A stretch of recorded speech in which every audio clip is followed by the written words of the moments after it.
регланмен тоқыған кезде жасалатын прибавкалар түрлері. Мен сізге бүгін основной түрін көрсетемін. Мына жерде біз кардиган тоқып жатырмыз. Кардиганға біз регланмен тоқып жатырмыз. Кардиган, қазір мен қойып алайын камера. Регланмен тоқылады, прибавкасы. Міне мынау бізде регланный линия. Міне көрдіңіз бе ортадан. Біз регланға дейін тоқып аламыз. Накид жасаймыз. Регланный линияны тоқимыз. Тағы да накид жасаймыз. Бұл лицевой ряд, изнаночный қатар. Изнаночный тоқып жатырмыз. Мына жерде бізде мынау накид, жаңағы жасаған накид. Көрдіңіз бе? Накид.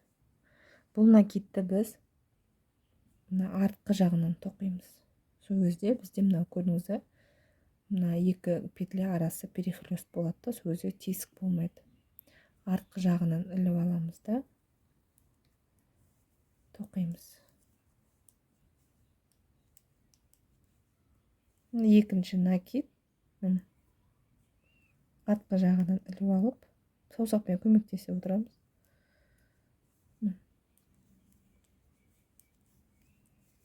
Бұл бірінші тәсіл. Екінші тәсіл қазір. Екінші тәсіл бізде былай тоқимыз. Регланның алдындағы мына жерде мынаны протяжка деп аталады. Протяжканы кигіземіз. Осы протяжканы тартып, алдыңғы жағын тартамыз да, перехлёст жасап тоқимыз.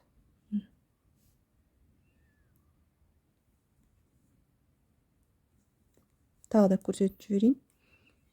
Міне перехлёст алдымызда көрдіңіз бе, протяжка, мына екі петляның арасындағы протяжканы бүйтіп аламыз да, сол жақтағы спицаға кіргіземіз.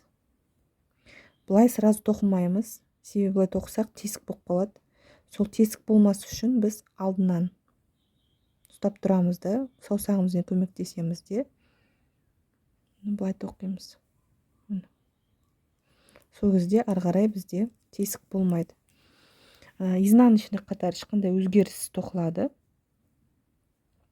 Ешқандай өзгеріссіз изнаночныймен тоқи бересіз. Мұнда уже тесік, накид сияқты перехлёст жасаудың қажеті жоқ.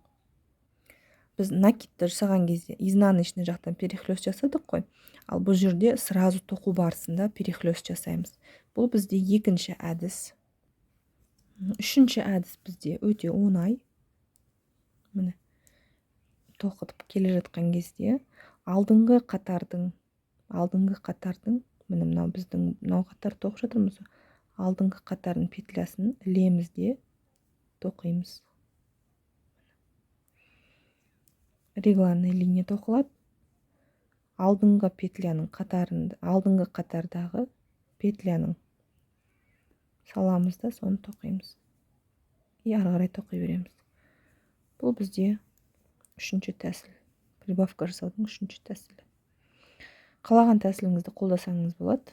Осында реглан тоқыған кезде сізге қажет болады деп ойлаймын. Барлықтарыңызға рахмет.